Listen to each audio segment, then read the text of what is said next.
os anos, a indústria do entretenimento lança inúmeros filmes, séries, músicas e jogos que movimentam bilhões em dinheiro e causam diversas emoções nos seus consumidores. Dentre o público, os fãs colecionadores se destacam por reunir a maior quantidade de material oficial possível e marcam cronologicamente os eventos das franquias, bandas, celebridades e tópicos que eles gostam.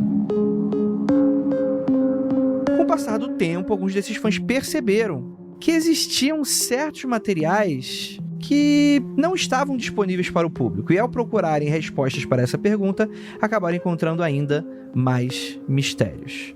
E assim, foi criada toda uma comunidade inteira para catalogar as mídias que talvez nunca mais podem ser recuperadas. Então adentrem com a gente nesse misterioso e horripilante mundo das Lost Medias no episódio de hoje, logo depois da vinheta, e a gente já volta.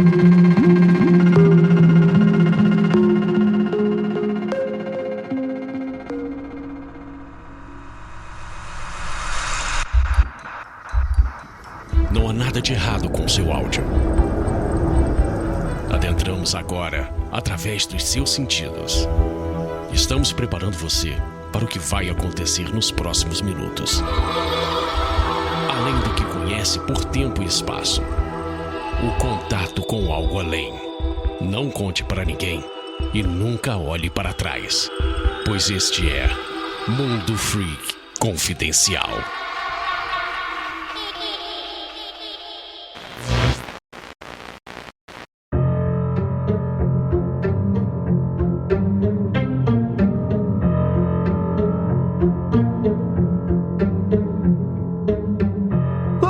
Belas noites, queridos ouvintes. Está começando mais um Mundo Freak Confidencial. Eu sou Andrei Fernandes e Mundo Freak tem Lost Media, hein?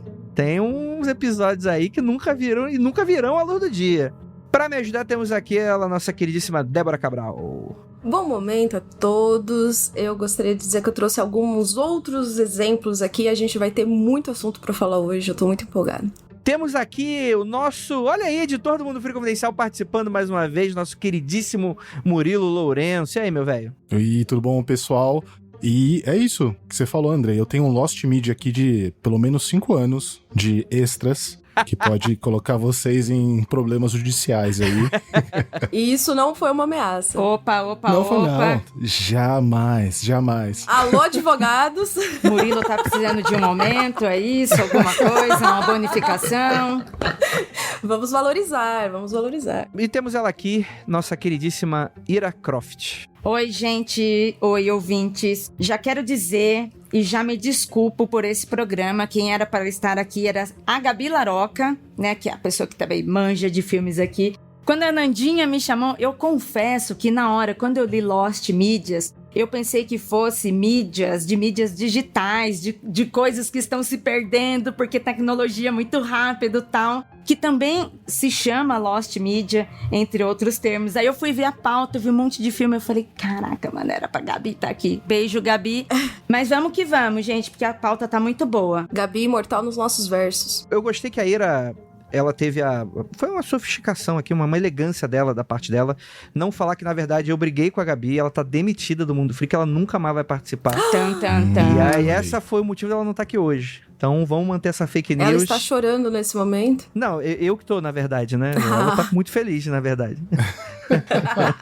E antes da gente voltar pra esse papo, antes que ele suma aí na internet, eu tenho um recado bem importante pra dar pra você. Então você aí, Patrícia, você Maria, Fernanda, João, Gustavo, tô falando com você. Por que você não vem participar da iniciativa dos 3%? Pra você que não sabe, tá dando mole, a gente tem a nossa plataforma de financiamento coletivo que faz com que esse podcast venha pro ar, e não apenas ele, né? Aconteceu comigo e mais um monte de coisa legal, tipo o YouTube, que eu vou falar daqui a pouquinho, e prometo que esse recado vai ser bem rapidinho, eu vou falar de um monte de coisa, mas vai ser rápido, prometo. Então não pula. Gente, vocês sabem, vocês gostam, que para além de toda a audiência que a gente já gosta pra caramba, você não precisa fazer absolutamente mais nada. Se você já tá baixando, isso já ajuda a gente pra caramba, ouvinte. Se você ainda ajuda a curtir e compartilhar, cara, eu vou dar um beijo na tua bochecha. Se você apoia, aí eu beijo na boca. Gente, vá lá no apoia.se/confidencial que vocês podem adicionar qualquer tipo de valor. Fica uma espécie de mensalidade que você dá com o seu coração, o quanto que você gosta desse podcast, o quanto que você quer manter ele no ar. E a gente fez aquele cálculo dos 3% que é, se apenas 3% do nosso público apoiar, a gente garante o sustento desse podcast e não apenas isso, como uma expansão dele de uma maneira que, coisas legais começam a acontecer. E na época do Freak Day, quando a gente anunciou essa nova forma de financiamento coletivo, eu fiz algumas promessas pra vocês e eu já gostaria de deixar aqui a boa notícia de que no momento que você está escutando esse episódio, se você está escutando na data de lançamento, é claro, o grupo para apoiadores está exatamente no ar. André, eu sou apoiador, como faço pra entrar no grupo? Primeiro, você tem que ver se o seu tier, né, a sua recompensa, dá direito ao grupo. Então vai dar uma olhada lá no Apoia-se e, se dá, você provavelmente vai receber hoje mesmo, entre hoje e amanhã, um e-mail com todas as instruções de como entrar no grupo. Andrei, não recebi, tô escutando na quinta. Aguarda até sexta, mais ou menos ali no meio da tarde. E aí, o que vai acontecer? Toda vez que um novo apoiador apoiar a gente, você manda um e-mail para contato@mundofreak.com.br falando: eu sou apoiador, quero entrar no grupo. E aí você vai receber e vai responder um formulário e você vai receber um link de Telegram. Se acontecer no meio do caminho algum problema, você novamente entra em contato com contato@mundofreak.com.br, tira suas dúvidas, teremos uma pessoa lá especialíssima para te ajudar com orientações e lá você fica no grupo e vai ser bem legal. Lá a gente vai falar um pouquinho do que tá acontecendo, o que a gente tá gravando, os links das gravações, né? Aliás, essas 2 semanas aí a gente não teve muitas gravações, a gente tá tentando marcar uma essa semana, talvez não dê, mas as gravações já estão voltando. E para além disso, vocês vão nos ajudar a escolher os próximos temas. Cara, que legal. E também uma novidade para esse podcast é o seguinte: nos créditos, logo depois dos extras, teremos créditos, um agradecimento especial para vários apoiadores com tiers, ali do tier, se eu não me engano, acho que é o de 65 para cima. A gente vai ter uma lista, não dá para fazer de todo mundo, porque, cara, a gente tá falando aqui de mais de 500 mil aqui de apoiadores, graças a nosso Senhor Satanás, né? Muita gente, ainda bem, é um problema legal, mas então a gente restringiu pra gente conseguir falar o nome de todo mundo aqui, vai estar no crédito no final desse programa. Então, não vou mais falar de apoio, vamos encerrar essa abinha aqui. Gostaria de fazer mais um pedido, porque é isso, né? Eu virei o lobo pidão de domingo à noite. Gente, vocês sabem que a gente já tá com o nosso canal no YouTube bombando e a gente tem menos audiência, bem menos audiência do que a gente tem aqui no podcast. Então fica aqui um pedido encarecidamente pra você. Joga lá no YouTube, Mundo Freak, e comece, enfim, a seguir a gente, clicar no sininho, notificações. Isso é muito importante pra gente, pro nosso engajamento e também pra gente crescer lá naquela plataforma. E eu prometo pra vocês que tudo dando certo, a gente expande cada vez mais o nosso conteúdo. Vocês sabem, toda sexta-feira vocês têm aí Mundo Freak apresenta, com papos incríveis, convidados incríveis. E toda terça-feira, o Aconteceu Comigo também é publicado por lá. E é claro que esse podcast também pode ser escutado por lá a partir de algum tempo atrás. E, enfim, né? Você pode dar um alô lá. E um pequeno e último aviso, o site do Mundo Freak, nesse momento, está indisponível. Estamos correndo atrás para ver o que exatamente está acontecendo. Tanto o Mundo Freak, quanto o Magicando, quanto, né, algumas outras coisas do nosso servidor, elas estão indisponíveis. Então, caso você queira entrar no site para escutar de lá ou acessar algum link, por enquanto ele vai estar sem conseguir ser acessado. Então a gente agradece, muitas pessoas vieram avisar a gente e a gente está correndo atrás para isso. Quando ele estiver no ar de volta, eu deixo aqui um recadinho para você, tá bom? Então é isso, bora para esse episódio que, cara, vocês conheciam esse conceito? Eu fiquei maluco. Vamos voltar aqui pro papo, eu tenho certeza que vocês vão gostar muito.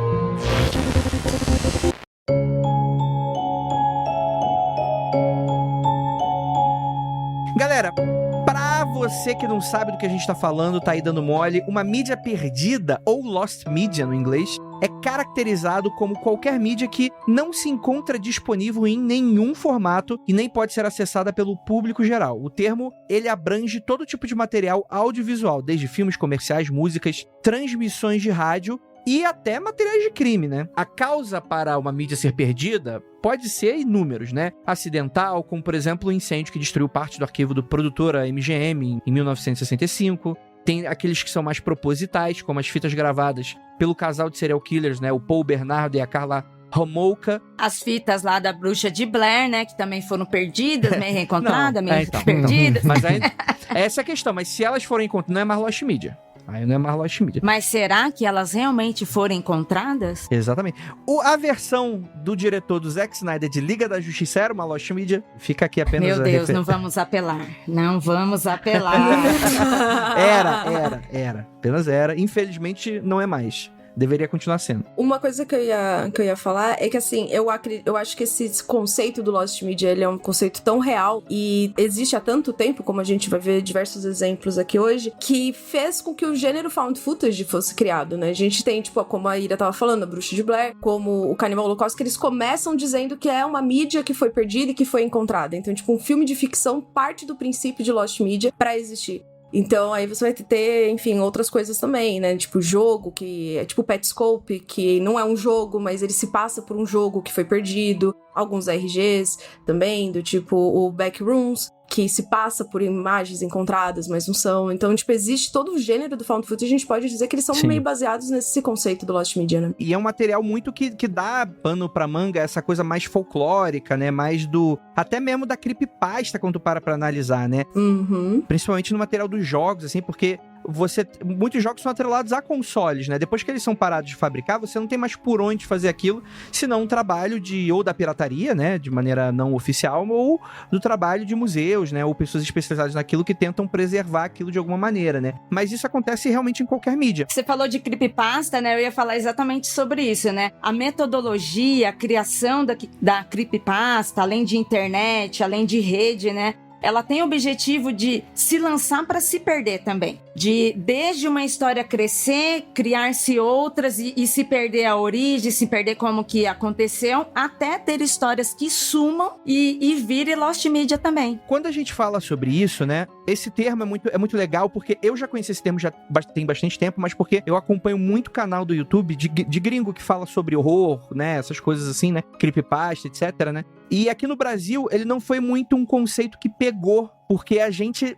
e aí fica uma especulação minha, talvez. Eu acho que a gente trata muito mal o nosso material audiovisual, né? A gente, muitas vezes, tem muito pouco interesse na preservação de coisas que são muito importantes pra gente. Fica aqui, por exemplo, né, aquele infeliz incêndio na Cinemateca aqui em São Paulo. E pouca gente liga, né? Pouca gente liga pro material que é histórico nosso. Só que lá fora, ainda mais por esse lance mais creepypasta, e fica uma espécie de... meio que mistério, /folclore, /fofoca, né? Porra, é um material que a gente nunca vai conseguir ver, ou a gente sabe que existe, mas a gente não sabe com quem tá, ou é simplesmente inacessível pra gente, né? Então fica aquela coisa meio mágica do inacessível, né? E dentre algumas páginas dedicadas ao tema estão, por exemplo, a Lost Media Wiki, Lost Media Archive e o subreddit da Lost Media, né? Além de canais no YouTube como Blame It on George, Nexpo, aliás, fica aqui o adendo, eu adoro o canal do Nexpo, ele é um dos melhores conteúdos de horror que se produz hoje no YouTube, assim. Já, inclusive, assisti já em algumas transmissões que a gente faz em live lá, inclusive a gente tem que parar no meio do caminho algumas, porque fala, não, isso aqui não dá, acho que não dá nem pra passar na Twitch isso aqui. E também tem um canal brasileiro que dedica bastante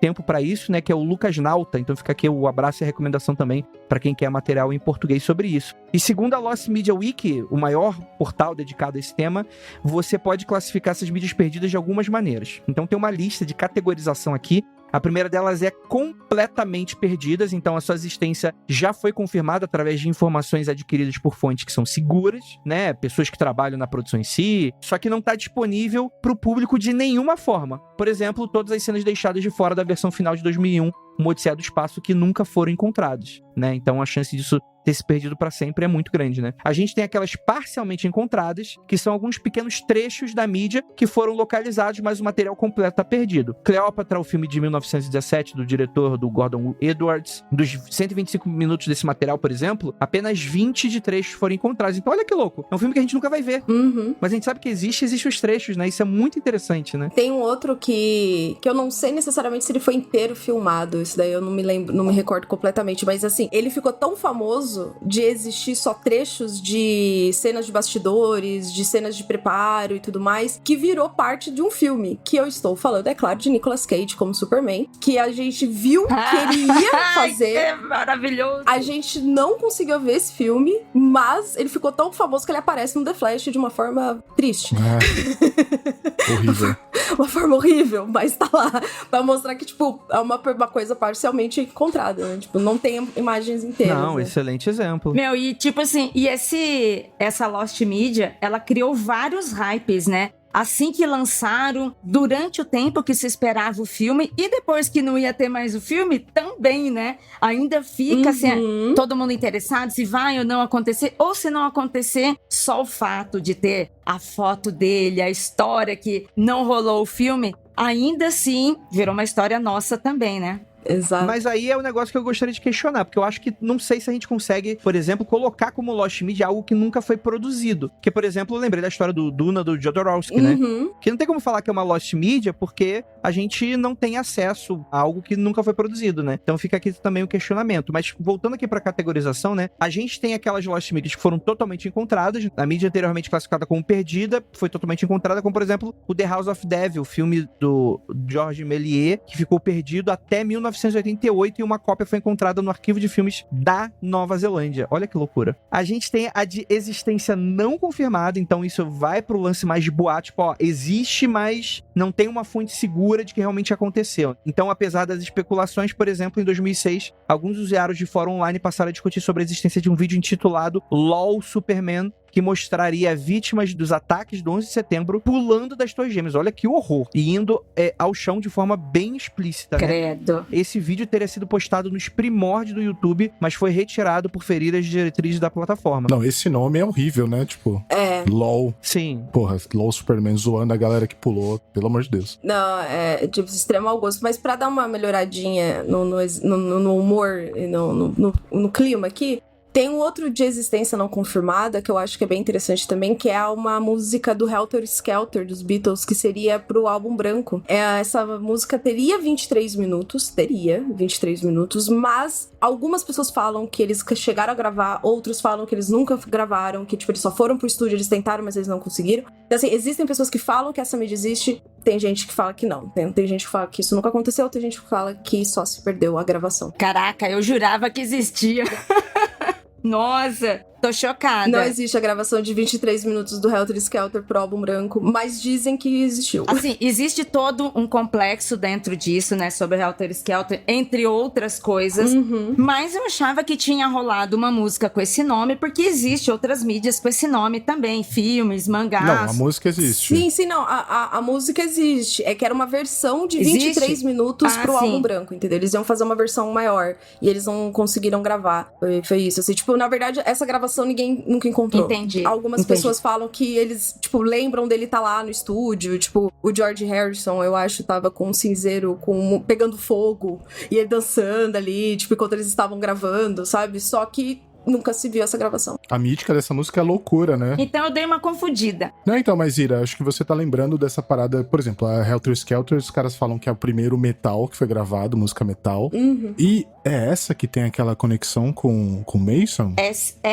Mas é só o tema, entendeu? Então, tipo assim... Só não a música em si, né? A música não tem nada a ver. A linha que ele segue é uma linha racista, que ele utilizou esse nome e é só uma conspiração. Ele deturpa o sentido da música. Totalmente. E aí ele cria uma conspiração, uma outra parada. Mas a música existe sim, tá? Tem toda essa loucura aí. Entendi. Então eu só confundi. Ela existe, realmente existe, mas eu não sabia que tinha essa versão de 23 minutos aí. E o número 23 ainda, né? Porque já é cheio de mistério. Exatamente. Então é uma mídia que talvez não exista, mas algumas pessoas dizem que foi gravada, mas se perdeu. E tem a última categoria aqui, que é de não existência confirmada. Quando fica confirmada que a Lost Media nunca existiu. Por exemplo, por muitos anos existiam rumores de que um episódio banido de Pokémon, The Legend of Dratini, tinha sido dublado pela 4Kids e exibido nos Estados Unidos uma única vez. Apesar da procura constante dos fãs pelo material, Eric Stewart, que é um dos dubladores, né, que lá ele dubla o Brock, né, afirmou que o episódio, na verdade, nunca tinha sido dublado. O que é muito interessante, né, que não sei se dá pra considerar uma Lost Media, talvez não, né, que esses episódios banidos de Pokémon que foram exibidos em algum lugar, só que, bicho, você encontra hoje no YouTube facilmente, então acho que não é uma Lost Media, mas eles nunca foram exibidos pra cá e fica essa coisa meio lenda urbana, né, daquela coisa assim, né. Acho que esse do Dratini, o motivo do banimento é que tem uma arma, tem um cara lá que aponta uma arma pro Ash, é bem Japão com desenhos infantis, né? Mas tem muito dessas que você tá trazendo que são as totalmente encontradas, né? Do tipo, dizia-se perdido, dizia-se que não tinha, mas encontraram e colocaram no YouTube. Pode ser. Quero perguntar um negócio pro Murilo, se é uma lost media, se seria considerado. A gente tem algumas mudanças de mídia física, né? LP, e aí a gente vai ter a fita cassete, depois pro CD, MD, algumas variações, e hoje quase não se usa mais. Tem lugares que a pessoa só guarda de lembrança, meio que virou um museu também. Mas tem quem use ainda. Eu queria saber, Murilo, assim, se deve haver, Marciá, tipo, algum número, isso acontece de algumas pessoas que tiveram gravações até fita, e aí depois de lá não passou para outra mídia, então se perdeu aquele conteúdo, ou não veio para tecnologia, por exemplo. Isso poderia ser uma lost media? Sim, tem um monte de gravações que se encaixam nisso que você está falando. Não sei se a gente conseguiria colocar em Lost Media. Eu acho que sim, porque, primeiro, essa parada que você falou, que vai de uma mídia para outra, né? Vai do cassete pro CD, e aí às vezes os caras mudam alguma coisa e você só tem aquela música. Essa coisa nos Estados Unidos tem muito, né? Que os caras são meio malucos, gostam de colecionar tudo. Sei lá, no cassete tinha um erro, uma coisa muito específica. Isso vira uma coisa importante de colecionador. Sim. Então acho que se esbarra muito nessa parada de colecionador também, né? Lost Media, acho que com música, acho que tem muito isso também. O material, ele pode ficar inacessível. Eu posso pegar uma parada que só existe uma cópia daquilo e guardar, vira uma Lost Media. As pessoas sabem que existe, sabem que tá comigo, mas ninguém tem acesso. Eu tenho uma Lost Media falando de música, quando eu via Linkin Park, quando eu tinha meus 15 anos, todo mundo baixava a música aqui, e aí a música do Linkin Park que eu baixava, ela vinha com algum tipo de erro no final, uma música lá que eu não lembro agora. E eu ouvi essa música, sei lá, por 10 anos, 15, sei lá quanto tempo, até vinha o Spotify. E aí, quando veio o Spotify, eu ouvi a música, o final acabava diferente, que na verdade é o final real da música. E aí eu fiquei, caraca, a música é real assim. E eu não sei onde tá mais essa música. O MP3 que eu tinha baixado lá, sei lá, em 2003. É a minha Lost Media, assim, que eu sei que era uma música que eu tinha uma parada, sabe, afetiva. Eu não sei onde tá mais, né? Perdi. Eu não sei em que HD que tá isso. Uma pequena provocação aí do nosso ouvinte, porque tem algumas mensagens que às vezes eu recebo, que o pessoal fala: Andrei, você falou que tinha um podcast antes do Mundo Freak Confidencial. E a gente tem pelo menos mais de 50 episódios do Zona Freak. Ela lembra. Lost Media. Eu acho que estão inacessíveis para o público. Graças a Deus, porque Jesus amado, em 2012... A gente tem mais Lost Media. Eu tava conversando hoje com a Carolzinha do Magicando. Além desse podcast, a gente teve por muitos anos também posts no site. E eram review de games, de livros, de filmes. E eram conteúdos, assim, profundos. A gente dava muita informação, dava opinião, explicava sobre isso. A gente tinha também conteúdo que cruzava com magia. E o Keller praticamente dava aula sobre magia nos textos dele, de tarô, entre outras vertentes aí, que também não estão mais acessíveis. E aí a Carol tava perguntando, eu falei que ver com o Andrei se ainda existia, ou se virou uma Lost Media. E a gente tem uma Lost Media também, que foi uma falha humana atrás do computador. Nós tivemos uma SP Fantástica versão online no meio da pandemia. Puta, é verdade. E a gente não tem mais essa mídia. Ninguém nunca mais vai assistir aquilo. Essa cagada aí foi minha. Mas tudo hoje virou Lost Media. Então, tipo assim, o meu cachorro fugiu de casa. Nunca mais aconteceu. Lost Media, isso aí. Virou uma Lost Media. Os primeiros episódios, né? Eu acho que os primeiros episódios da maioria dos podcasts, pelo menos os mais antigos, até, por exemplo, 2019, acho que todo mundo tem o primeiro como Lost Media. Porque muita gente tira do ar, refaz, faz alguma coisa.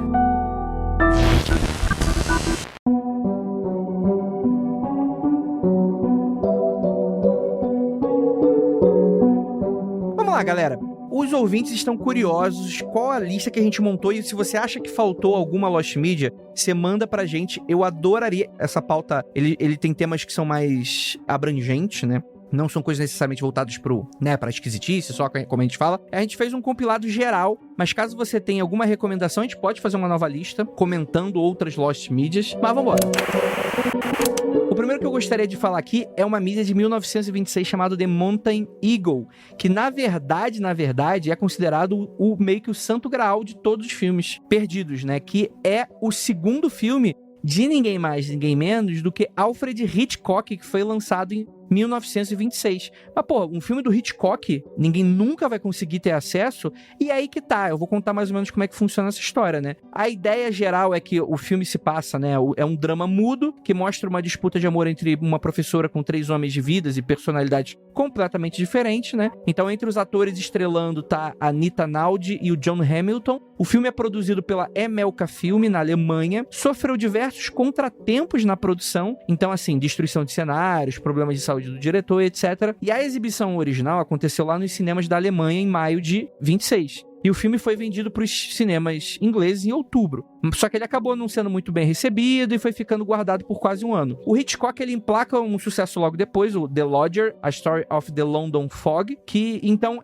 esse filme, o The Mountain Eagle, é oficialmente lançado em maio de 27, um ano depois. E aí, ele é recebido bem morno, assim, críticas bastante mistas. E essa é a questão. Foram atrás dos rolos originais para ir atrás desse filme que a gente sabe que existe. E onde é que tá essa porra? Não sabe, né? A gente só encontrou fotografias de bastidores. São 6 fotos e estão em um livro escrito por François Truffaut, para quem é da cinefilia aí, e mais 24 no arquivo de um amigo próximo de Hitchcock. Então, a gente não sabe onde está The Mountain Eagle, diretor famosíssimo aí, Hitchcock. Um abraço para você que tá escutando Hitchcock. Vem aí participar com a gente aí no Mundo Freak. Cara, o que deve ter de Lost Media, assim, com gente rica, sei lá, rolo de filme, quadro, coisas assim, sabe? Peças de arte que, tipo, ninguém sabe que existe e alguém comprou em algum lugar e a gente nunca mais vai saber. Deve ter um monte disso aí, né? Nossa, total, Murilo. Às vezes tá com algum maluco esse filme e o cara não quer realmente, o cara é um, sei lá, um cinéfilo maluco e, cara, tá comigo, vou morrer, ninguém vai saber. Pode ter umas paradas assim também, né? É uma relação emocional, né? Com um achado, com algo perdido, aí se torna importante, né? Porque tem bastante mesmo, desde assim, gente que não quer fazer doações para museu, ou nem emprestar, nem vender,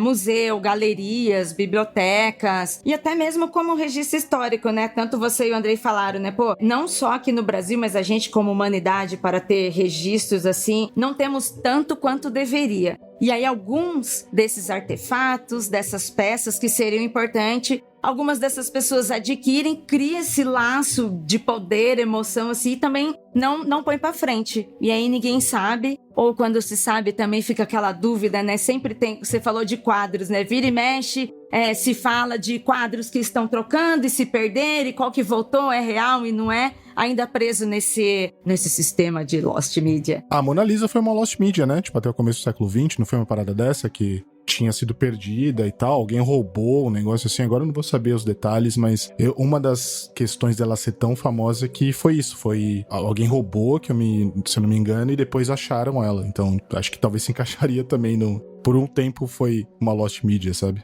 Nossa, eu não conhecia essa história da Mona Lisa.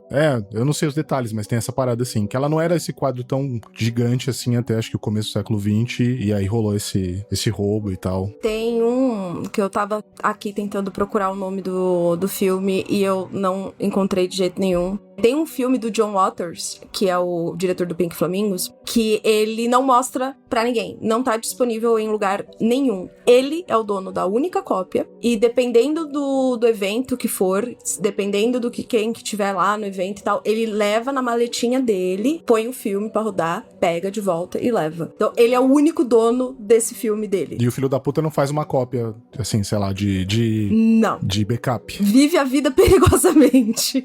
O tesão é ter uma só, entendeu? Senão não tem mais graça. Exato. Poder é meu, my precious.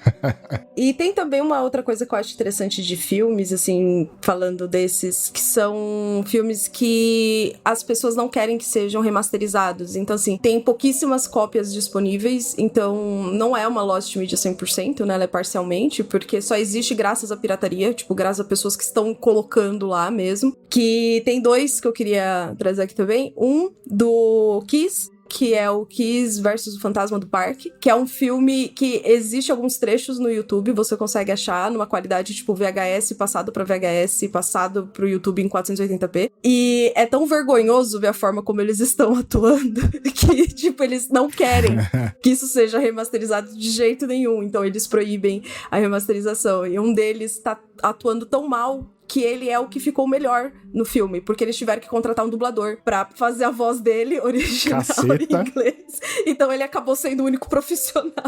Caraca. Porque ele tá sendo dublado por um profissional, o resto é terrível. E aí, além desse filme, tem um outro que segue essa mesma linha de a pessoa tá impedindo de ser remasterizada, então só tem algumas partes online, que é um filme chamado Filho de Drácula, de 1974, que é um filme do Ringo Starr, que ele produziu. E o nome do filme é Filho de Drácula, e ele interpreta Merlin. Olha aí, que maravilha. E é isso.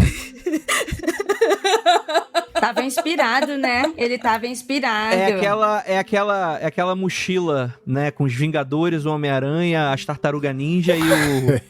sei lá, e a Peppa Pig. A Uni ainda. E falando de música e Beatles, eles iam fazer o Senhor dos Anéis, né? Tem até... Não sei se tem concept art ou fotos, não sei, mas tem essa ideia que eles iam ser, aí cada um dos 4, acho que, não sei se eles iam os 4 seus hobbits ou se iam interpretar outros personagens, mas quase virou um negócio estranho aí também, de artistas querendo ser ator, né? Tem uma obra do Senhor dos Anéis, que é uma animação, que eu achava que era Lost Media, e aí um dia o Andrei me mostrou e falou que existia e que passava e era fácil de encontrar, e realmente encontrei, que era um desenho muito feio, assim, do Senhor dos Anéis, um desenho antigo, não é feio não, né? Não, acho que eu sei qual é. É muito antigo, né? A forma que ele foi feito, sei lá, independente, enfim... Pra mim, aquilo era Lost Media. Eu achava que, tipo assim, tentaram fazer, existia só algumas imagens. E aí, muitos anos depois que o Andrei me mostrou e falou que existia e tinha mesmo. Tem um filme que a gente não vai ver. As notícias são essas, que a gente não vai ver esse filme. E é o filme do Papaléguas, né? O filme que a Warner tava fazendo. Verdade, da Warner, né? Eles afirmaram que não vai ter. Cara, que sintoma de capitalismo tardio. Os caras filmam o filme, editam o filme, tem a porra do CG da porra do filme, e os caras jogam fora antes de lançar pra não pagar imposto, bicho. Isso é louco. É. Olha que loucura, bicho. Complicado, né? Por que custa deixar na gaveta e publicar 2, 3 anos pra frente? Tantos filmes são assim, os caras simplesmente avisaram que não vão fazer igual o da Batgirl também, né? Do tipo, não vai ter. É, tem o da Batgirl. É. Mas então, o da Batgirl é tipo... Qual que é o que eles alegaram? Que tá muito ruim mesmo? Que é muito ruim. Não tinha como. Não, assim, meio que foi já não era uma parada meio B, num universo cinematográfico que já era meio B, e falaram que a qualidade não tava realmente tão boa, mas acho que foi mais pelo direito. Porque quando para pra analisar, ruim não vai fazer. As pessoas vão ficar curiosas pra ver, porque é uma parada de streaming, né? Então já não se esperava a venda de ingresso. Pelo que eu lembro da história era essa, mas a desculpa oficial sempre é a parada do imposto pra não ser pago e tal. Mas o pessoal falava que o resultado tava bem ruimzão, assim, né? Então... Olha, sim. Eu penso assim, com o universo atual que nós vivemos, na realidade em que vivemos, em que Madame Teia foi lançado, o filme da Batgirl ia ser tão ruim quanto Madame Teia. O da Madame Teia é o inverso, eles têm que lançar pra não perder a propriedade intelectual, né? Tipo, do Homem-Aranha e tal. Tipo, é o inverso, eles têm que lançar qualquer coisa. Eu não assisti Madame Teia, não posso falar, só sei que todo mundo odiou. Nossa, é tão ruim assim, alguém assistiu, eu também vi só gente odiando, eu fiquei com medo até. Então, não vou perder 2 horinhas. Cara, essa aqui é interessantíssima. Batman Fights Drácula, de 1967. Qual é dessa parada? É um filme filipino. Mas é uma comédia, né? Então ele se assume como uma comédia, do Leone M. Dias, lançado em 67, com Ding Abalos e Dante Rivero, famosíssimos aí, no papel de Batman e Drácula, respectivamente. Segundo o enredo oficial, a história girava em torno de um cientista louco chamado Dr. Zorba, que provavelmente vendia cueca também. Deve ser. Eu pensei, ele com certeza usava cueca por cima da calça.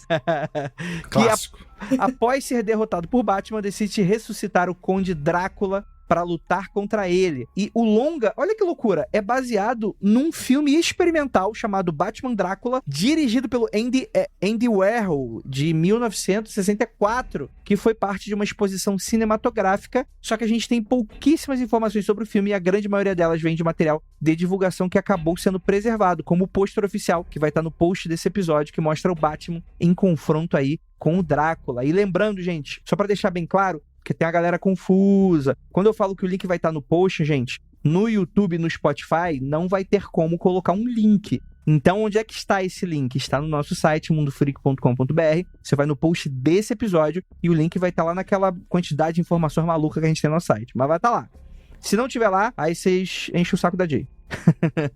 Mas a ideia geral é que não se sabe o motivo oficial do esquecimento do filme, mas acredita-se que seja por conta do direito autoral da DC Comics, né? Então você não teria como, enfim, manter ou preservar de uma maneira comercialmente falando, né? Que acaba sendo o maior motivo de por que essas mídias acabam, uma boa parte dessas mídias da indústria acaba também indo pro buraco, né? E não é a única mídia perdida envolvendo o Homem-Morcego. Existem diversas cenas extras do filme Batman Forever e da trilogia do Nolan confirmados pelos diretores, mas foram perdidos aí por causa dos cortes. Não tem versão do diretor. O caso mais recente é do filme Batgirl, como a gente estava comentando aqui, que a Débora puxou brilhantemente aí. Lost Media agora também é outro questionamento aqui pra bancada aqui. Se o diretor e o cara lá na ilha de edição decidiu não colocar a cena no filme, o filme foi pro cinema, não sei o quê. As cenas cortadas é Lost Media? Pode ser considerado Lost Media também? Não. É Lost Media quando essas cenas você tá se recusando a colocar em qualquer lugar, entendeu? Do tipo, as partes da edição do filme 2001 foram perdidas. Tipo, aquilo ali se perdeu. Enquanto você tem e você não tá divulgando, você tá fazendo só seu Snyder Cutzinho, sabe? Tipo, você tá fazendo só seu armazenamento em casa, assim. Mas aí na hora que acabou, você deletou mesmo, aí a gente pode considerar que aqueles foram perdidos, né? Mas acho que os estúdios devem ter algum tipo de banco de dados de cenas que foram cortadas do filme, do corte final do cinema. Eles devem ter, tipo, uma série dessas coisas assim. O que eu sei é que eles têm de filme antigo. Mais antigos, entra naquilo que a gente falou, que eu perguntei pra você de música, né? Você tem algumas mudanças de mídia, e aí foi gravado de uma forma, não passou, aí aqueles cortes vai literalmente pra uma caixa de fundo, e aí vai atualizando e mudando, e essas pequenas partes se perdem. Aí você poderia dizer. Agora, no caso de um diretor que está com ele não quer passar pra frente, não quer registrar, exibir, sei lá quantas fases ele deveria fazer. Mas ele existe, e as pessoas sabem dessa existência. Uhum. Eu pensei também aqui que tem um pedaço que entra nesse ponto de da edição antiga reaparecer, que é o Dia dos Namorados Macabro, que é um filme canadense dos anos 80 de terror, que quando ele foi lançado ele teve muito corte. E aí, só que tipo, os efeitos especiais eram muito legais. Então a edição bruta meio que resistiu ao tempo. E aí, quando eles foram fazer a remasterização dessas fitas, só que elas já estavam muito danificadas. Então, quando você assiste o filme, se você encontra a versão inteira, as cenas de morte, elas são super... Tipo, a imagem tá mais destruída, sabe? Assim, você tava vendo em 1080p, de repente você tá vendo em 480p. Tipo, a resolução dá uma cagada ali, porque era a mídia que foi recuperada e ela tava perdida. Então, ela foi perdida e danificada com o tempo, mas foi recuperada. Caraca. Pô, Debs, pegar um gancho no que você falou, que eu acho que é um ótimo exemplo isso. Eu lembro desse filme e de outros que se passavam na sessão da tarde que também tinham cortes, porque era horário de criança, ou porque o filme era muito grande, tinha que reduzir. Se perde esses recortes também, nesses processos de mídia e avanço, também vira uma Lost Media, né? Uhum. Não sabe pra onde foi? Sim. Sim. Eu lembrei agora, de novo, acho que é o inverso do Lost Media, mas tem uma cena do Blade Runner no final, em uma das 1000 versões, né? Que é uma cena do The Shining, não é tipo um negócio desse? Uma cena que não entrou no The Shining Pode e depois crer, verdade. Que entrou no Blade Runner, né? Não sei em qual categoria isso se encaixa, mas lembrei aqui. Eu acho que essa foi uma das as versões que foram pro cinema. Eu acho que foram essas, do Blade Runner, porque eles estavam achando que o filme tava muito difícil, muito complicado de entender. E aí os produtores pediram pra fazer uma narração. E aí o Harrison Ford teve que fazer o filme inteiro narrando várias coisas. E aí pro final ficar bonitinho, eles pegaram uma cena do Iluminado, colocaram no final pra, tipo, ele e ela indo embora, e ele fazendo uma narração, tipo, e nós vivemos felizes para sempre. Aí depois disso o Ridley Scott falou, tira essa parte, tira a narração, vamos voltar pro que era. E aí essa versão hoje é mais difícil de encontrar. Uma coisa que também rola é que assim, já não é mais Lost Media que a gente tá comentando, né? São só curiosidades de cinema. Mas o próprio Star Wars, né? Essas quantidades de mudanças com relação a CGI, que o George Lucas vai colocando também. Você tem uma versão de cinema que tem as cenas no YouTube, né, por exemplo, que já foram extremamente alteradas. E eu não tô nem falando daquelas que provavelmente você ouvinte... Eu tô falando aqui do episódio 4, né? Uma Nova Esperança, que na época era só Star Wars. O Jabba the Hutt, ele era um brother, ele não era aquele monstrengo lá né? Antes do CG tinha um bonecão, né? Não era o bonecão, era um brother. E o próprio Imperador tinha uma maquiagem tosquíssima, né? Se você colocar e aí já é o 5, já não é mais o 4 que aparece o Imperador. Mas acho que não se categoriza como Lost Media, mas é muito interessante, né? Porque tem essas paradas de que se você atualizar uma mídia dessas e você tirar o acesso, acaba se tornando, de certa forma, uma Lost Media, né? Acontece também muito com games, né? Nessa onda aí de remasterização, às vezes a Steam e outras lojas online tiram a versão original para você só ter acesso a mais remasterizado. Ah, André, mas quem vai querer comprar uma versão que tá sem correção de bug, com visual mais zoadinho? Porra, a galera que quer preservar, né? Quem quer ver a experiência original de quem tava lá na época, né? Então isso aí também é uma parada bem comum, né? E é importante preservar a história também de videogame, porque tem a ver também com o design, tem a ver com a linguagem de programação, tem a ver também muitas vezes com console. Então, tipo, Silent Hill só tem toda aquela neblina porque ia ficar mais fácil pra renderizar no videogame, sabe? Então, tipo, tem diversas coisas que existiam na época no jogo por um motivo específico, e manter eles faz parte de preservar a história nossa, sabe? Total, é isso aí.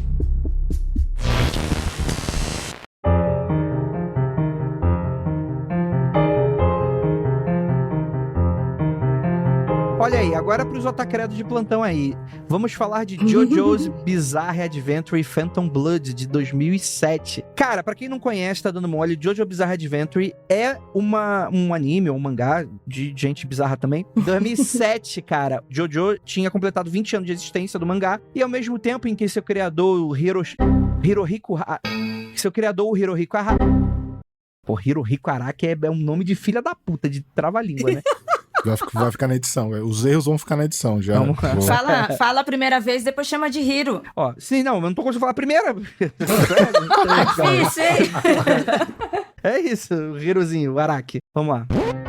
Ao mesmo tempo que seu criador, o Hirohiko Araki, comemorava 25 anos de carreira. E para celebrar a data, um estúdio chamado APPP lançou o filme, né? O JoJo's Bizarre Adventure Phantom Blood, que adaptava a primeira parte da série pro cinema. O que é muito interessante, porque os fãs de JoJo têm muito a versão que tá disponível hoje dessa primeira parte do mangá, que é, enfim, tem aquela abertura maravilhosa, nananana, mas que teve uma pré-adaptação aí, né? Que adaptava essa primeira parte do mangá da série pro cinema. Só que o que acontece? A produção do filme foi extremamente conturbada, um vídeo teste foi lançado em 2004 e mostrava uma história completamente diferente. O estúdio, ele pegou e adaptou de uma maneira pra mudar a história. E não teria agradado tanto os executivos, e com metade do filme pronto, o diretor original decidiu deixar a produção, obrigando o estúdio a procurar uma solução às pressas. E pra contornar essa situação, eles decidiram contratar o Junichi Hayama, um dos responsáveis pelo primeiro anime de JoJo. E pra adicionar diversas cenas, o filme ganhou 20 minutos a mais, o que atrasou também ainda mais a produção. O lançamento aconteceu em fevereiro de 2007, mas logo o filme foi retirado dos cinemas, não se sabe exatamente o motivo, mas ele nunca teria sido lançado em DVD ou em streaming e acaba se tornando uma mídia perdida. Um filme que foi lançado no cinema,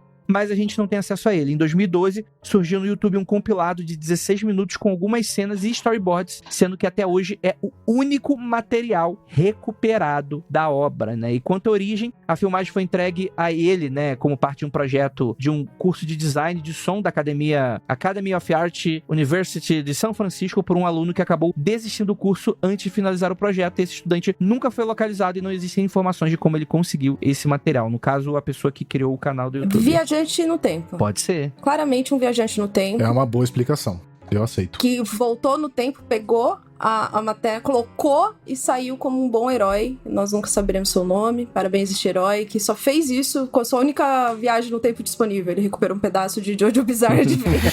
Foi. Em 2022, o Junichi Hayama se recusou a responder a jornalista, o diretor, né, que pegou o projeto depois, ele se recusou a responder perguntas relacionadas ao filme, só que um ano depois ele acaba alegando em uma entrevista o sumiço do filme era porque a editora Shueisha, que é a detentora dos direitos de JoJo, tinha confiscado todo o material relacionado a ele. É bem cara também, essas editoras japonesas são super conservadoras com esse tipo de material e tal, se é um negócio que eles não acham que é fiel, fica complicado, né? Tipo o Mario Bros aí dos anos 90, aí, o filme que a galera ficou nem um pouco feliz. Filmaço. Que claramente eles ficaram ficaram incomodados, né? Claramente, nossa, tão incomodados eles ficaram, uau. Se dependesse, não, ficaram pra caralho. Tanto que, né, não teve nunca mais nenhuma conversa de adaptação de Nintendo por 20, 30 anos aí, mais até, né? Exatamente. Se dependesse da Nintendo, seria Lost Media, né? É que provavelmente o contrato não deixaria isso acontecer. De desenho, eu tenho uma pergunta. O episódio final de Caverna do Dragão. Bom, isso é bom, hein? Boa! Não sei se é considerado a Lost Media porque não tem nada, ele não foi produzido só, né? A gente não tem nada, né? Não existe, né? Então, mas tem gente que fala que já viu, tem gente que fala que viu storyboard, tem gente que fala que conheceu um dublador, tem gente que fala que nunca existiu, tem gente que fala que o roteiro existe. É, que aí virou efeito Mandela, eu acho. Acho que simplesmente não foi feito. E aí, mas aí, como era algo gigantesco, quer dizer, é mais gigantesco aqui no Brasil, né? A galera de que fora nem liga tanto. A gente acho que começou a inventar a história meio que disse-me-disse, eu acho. Porque o meu primo... É, o disse-me-disse. Meu primo de 12 anos tinha um VHS com o final. Exato. E aí ele falou que tinha. Ele tava acordado, ele tinha faltado na escola e ele gravou e ele disse que tinha, né? Exatamente. É, tipo isso. Mas é interessante. É uma... quase Lost Media, sei lá. Ele já entra no found footage, né? Do tipo as Lost Medias fakes. É aquele negócio que eu tava vendo no YouTube, que tem um iceberg das Lost Media, né? Aí quanto mais fundo vai ficando, acho que essa tá lá embaixo no iceberg, né?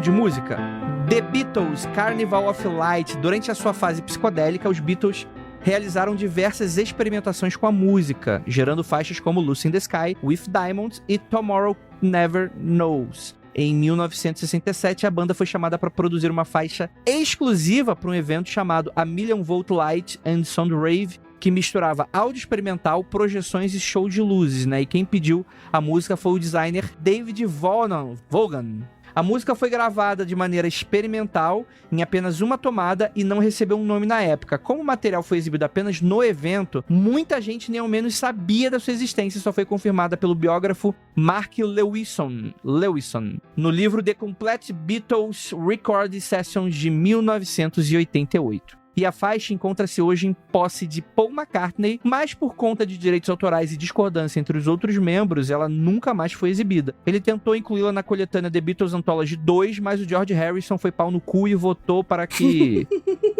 não colocasse porque ele não gostava da música, né? O Mark Lewison foi um dos poucos que teve a oportunidade de ouvir a música, que segundo ele tem 13 minutos e 48 segundos e conta com sons distorcidos de bateria e guitarra, vários efeitos sonoros e as vozes de John Lennon e Paul McCartney gritando coisas aleatórias como "Você está bem?" e "Barcelona". E é isso. Barcelona, no sotaque inglês. Perfeito.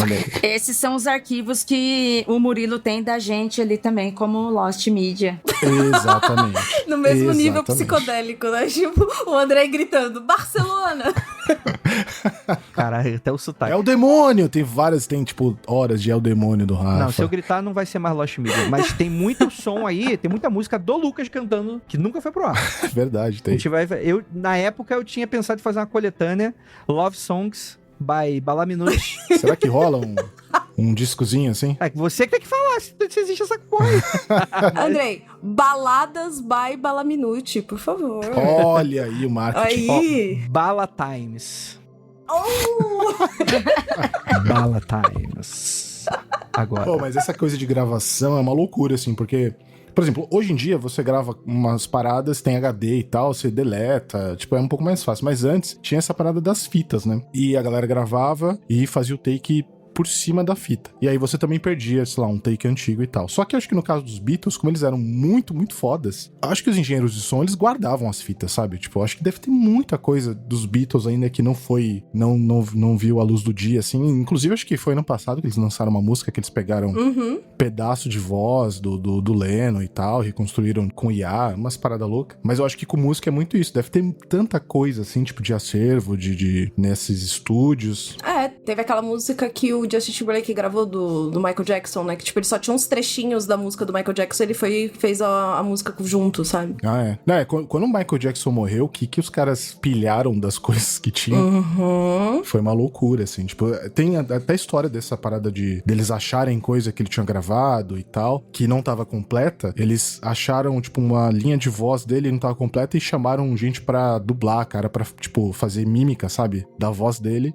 E aí, claro, né? Tipo, Michael Jackson a galera descobriu depois. E aí, tempos depois, eles falaram, não, a gente realmente contratou um maluco pra imitar o Michael só pra gente ganhar dinheiro. Caralho, mano. É loucura, né? Eu queria falar um negócio, complementar algo que o Murilo falou e puxar por um outro lado também sobre contemporâneo, né? Falando de internet, de tecnologia. Apesar da gente perder essas mídias antigas, né? Físicas, que entraram para a tecnologia, mas dentro disso que a gente vive hoje também, principalmente estando na internet, eu não vou poder falar sobre muito detalhes porque eu não sou programadora, mas assim, tudo que a gente faz, Murilo, existe uma marca, existe um registro. Mesmo coisas que a gente exclui ou exclui de vários lugares, ainda existe um registro. Uma pegada digital, né? Tanto que, pra mim, eu acho que o podcast, como comunicação digital, dentro dessa nova tecnologia que a gente tem, eu vejo ela como um registro, sabe? Registro do nosso trabalho, do nosso intelectual, das nossas vidas, que nem um livro. E daqui a alguns anos, dependendo de como a internet estiver, esse tipo de conteúdo vai ser estudo, um registro disso que existiu. O outro lado ruim de todo esse avanço tecnológico que a gente tem e que pode virar lost media é quando a gente tem o nosso conteúdo, seja em música, em vídeo, em áudio ou imagens, dentro de empresas que tomam como donas daquilo, e se elas fecharem, você perde tudo. O que acontece quando alguém perde um canal no YouTube, nas redes sociais, porque esse conteúdo está lá. Esse conteúdo pode virar uma lost media, porque esse perdeu só saiu do ar pra gente, mas a gente não sabe o que a empresa fez com isso, pra onde que foi, pra onde que vai, se um dia vai ser revisto de novo, saca? Interessantíssima essa parte mais do nosso sistema, como funciona, né? Eu tava pensando nisso também, essa parada da nuvem, por exemplo, que é uma coisa que parece que tá em todo lugar, mas assim, se der pau em, tipo, 5 big techs, assim, a gente meio que perde, sei lá quanto % do que tem de produção, assim, de tudo, né? É meio loucura. Acho que esse até é o plot do segundo Blade Runner, o mais novo, que rolou, acho que um cataclisma da internet, a galera voltou para o analógico, um negócio assim, né? Eu acho que parece uma coisa que não vai acontecer, mas assim, não sei, pode acontecer, né? Da gente simplesmente perder tudo. Uma série de coisas que estão armazenadas e tal, é uma loucura, né? Ou se a empresa falir, ou se fechar um site e tal. Tipo, fotos no Orkut, por exemplo, vocês salvaram suas fotos do Orkut? Ou é Lost Media? Boa, tem um monte de lost media aí do Orkut minha. Graças a Deus, aliás. Fotolog, Flogão, todos eles se foram. Hip. Então, boa, Murilo. Assim, Orkut, eles fizeram, né, um trabalho de limpeza, de encerramento, pelo menos anunciaram, né, por isso que pediram... Eles avisaram, avisaram pra salvar. Mas falando em Fotolog, esse que a Débora falou, porque eu também tive, e tive de e-mail que não existe mais, a empresa não existe mais, mas eu já achei algumas de umas fotos que lost media pra mim. Não sabia, achei que eu tinha excluído, que tinha apagado, e não sei como veio parar pra mim de novo, porque não existe mais o servidor em que ela estava. Caiu na internet. Vamos lá, a próxima música que eu vou falar aqui é da Alicia Keys, Putting a Love Song. Ótima. Em 2009, Alicia Keys lançou a música Put It In...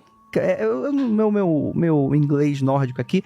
Putintin a Log Song, pro seu álbum The Element of Freedom, que contava com a participação da cantora Beyoncé é foda. Não, aí eu Não, fico. Aí você tá me humilhando. Aí eu peguei. Calma aí, deixa eu voltar. Murilo, me salva agora, vamos lá. Não, peraí, calma que lá. contava com a participação da Beyoncé. Em 2010 foi anunciado que seria lançado um videoclipe da música em homenagem ao Brasil. Como todo mundo sabe que a Beyoncé odeia o Brasil, é uma lost media, isso aí. A ideia é o tema do carnaval, imagens gravadas na comunidade carioca Morro da Conceição, onde as cantoras teriam passado o dia. Olha aí. Um teaser de 30 segundos chegou a ser lançado, entretanto, ainda em 2010, a Sony Music anunciou que o projeto seria engavetado, para nunca mais dar uma explicação oficial do que aconteceu, mas os rumores diziam que as diferenças criativas entre as duas cantoras teriam dificultado aí o avanço. Em 2016, Alicia Keys disse em entrevista que ela e Beyoncé achavam que o clipe não teria captado a energia que elas gostariam de passar. Isso aí é pra tirar de comunidade só o Michael Jackson. Que tem esse aquilo poder também, aí. né? Assim, a música existiu porque eles foram gravar clipe. Então a música já existia. Elas resolveram não gravar o clipe porque o filme tava ruim. E não passou energia. Mas e a música? Tipo, nem a música a gente teve acesso, sabe? Então, tipo, pra mim, isso daí é só papinho. Tem mais meio treta. estranho, né? Meio coisa de produtora também, não? Uhum. Assim, o clipe eu acho que os caras filmaram coisa que não devia. Eu acho que deu alguma treta muito louca ali.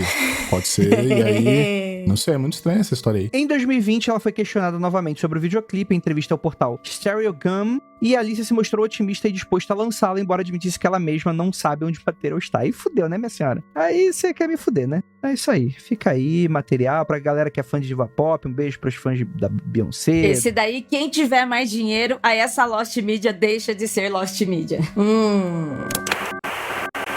Vamos aqui para o Brasil. Temos aqui algumas Lost Medias, gols do Pelé, desde o início da sua carreira como profissional em 1956 até o último amistoso em 1990. Pelé fez 1.283 gols e muitos desses acabaram não sendo registrados ou perdidos, uma vez que a tecnologia para transmissão era bastante precária e não existia como dar replay nos lances, né? Um desses gols aconteceu no dia 2 de agosto de 59, em uma partida entre Santos e o Juventus pelo Campeonato Paulista, e segundo matérias de jornal e pessoas que estavam no estádio, faltando apenas 3 minutos para o fim da partida, Pelé recebe a bola de Dorval e driblou o Julinho para entrar na área, e em seguida ele conseguiu aplicar 3 chapéus consecutivos, deixando os zagueiros e goleiros para trás. Após cobrir o goleiro, Pelé finaliza cabeceando para a rede. Ele comemorou pela primeira vez pulando e socando o ar, movimento que ficaria eternizado, com o gol sendo classificado como o mais bonito de sua carreira. E em 2004, quando estava dirigindo o documentário Pelé Eterno, o diretor Aníbal Massaini Neto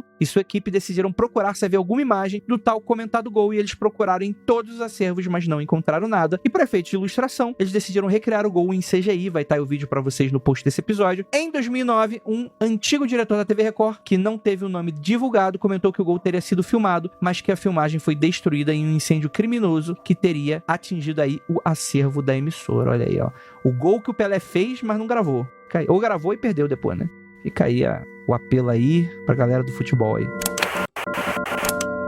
Vamos falar de novela? Nosso público gosta de novela. Amor é Nosso, desde a estreia do horário nobre das novelas em 1965, a Globo já produziu e exibiu mais de 300 obras. Entretanto, algumas delas acabaram sendo completamente perdidas ou sobrando apenas alguns capítulos por conta das questões técnicas. Além disso, um incêndio no acervo da emissora em 1976 acabou danificando outras obras. No total, 37 novelas da Globo estão total ou parcialmente perdidas. Entretanto, a comunidade de novelas brasileiras acabou descobrindo que, dentre as 37, uma teria sido propositalmente perdida. Trata-se da novela O Amor é Nosso, exibida em 81, no horário das 7, escrita por Wilson Aguiar Filho. Ela era estrelada por Fábio Júnior, novela que contava a história de Pedro, um rapaz que sonhava em entrar para o mundo da música, mas enfrentava diversos empecilhos, incluindo seu pai, o Celso, que era o vilão.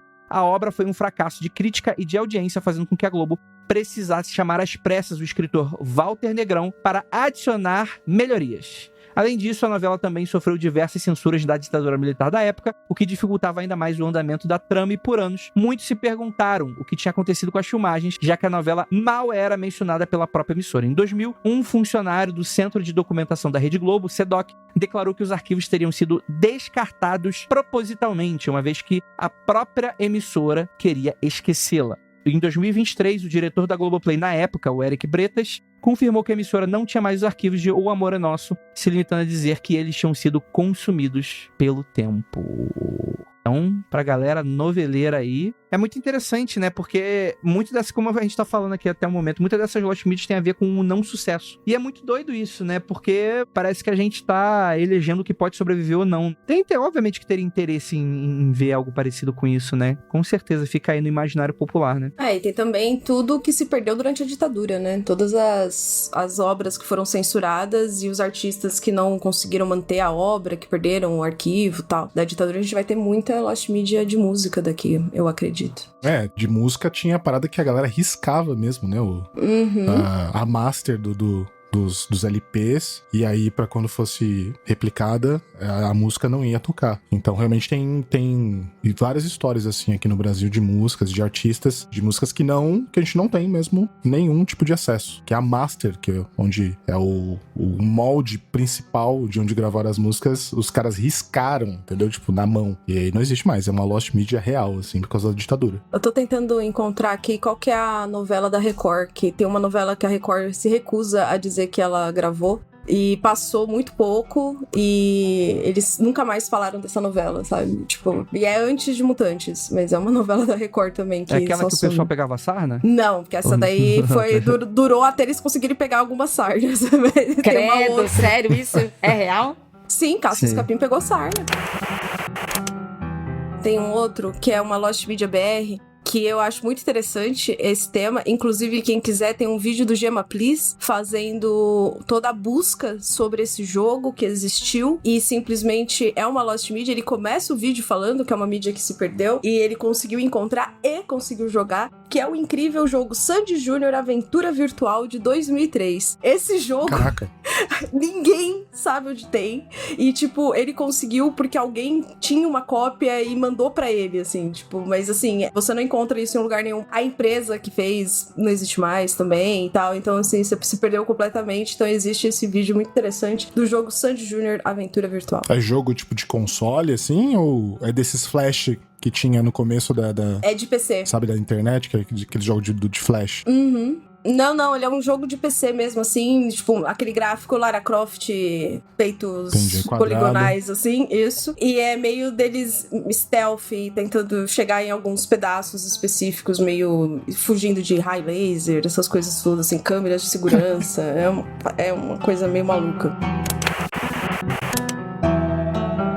Ayrton Senna, durante o Grande Prêmio da Fórmula 1 de San Marino de 1994, o piloto Ayrton Senna bateu em uma curva durante a 7ª volta da corrida. Infelizmente, o piloto entrou em morte cerebral quando uma das rodas dianteiras entrou na cabine e atingiu sua cabeça, né? Todo mundo sabe. Eu acho que quem nasceu nos anos 90, né, ou tem pais da época, poxa, todo mundo lembra dessa época, né? O evento foi transmitido pra geral. O vídeo da câmera a bordo mostra a filmagem da última volta, porém, a imagem é cortada antes do carro bater e a filmagem completa teria sido anexada ao processo, que foi aberto pela justiça italiana contra Williams, que foi acusada de homicídio culposo. E posteriormente a Globo foi acusada de estar escondendo a versão completa da fita, mas na realidade era uma versão estendida, mas não completa, pois ainda faltava 1,4 segundos, né, do acontecer. Mas não sei porque que a pessoa também quer ver isso aí também, né? Você tem um podcast chamado Mundo Freak, cara. Como que é essa pergunta aí? Como que alguém ia querer ver isso? Porra, mas aí é o Mundo Freak, não é o Bad Vibe Freak, não é o mundo, né, caralho, é foda, né? Mundo Bad Vibes.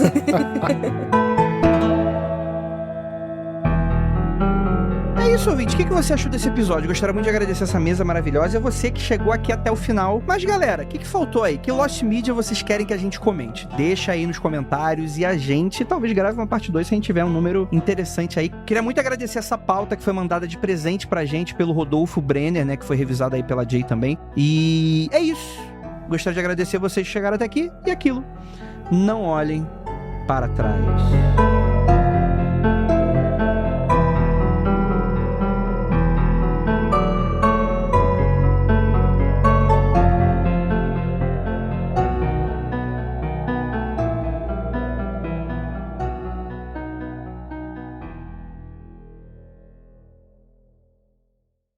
E um agradecimento especial aos apoiadores que estão sempre aqui com a gente. Ana Paula Fontana, Alexandre Caetano de Aguiar, Lincoln Araújo, Érica Andrade e Gabriel Moreira. Muito obrigado. Este programa foi produzido por Paratopia Podcast Storytelling.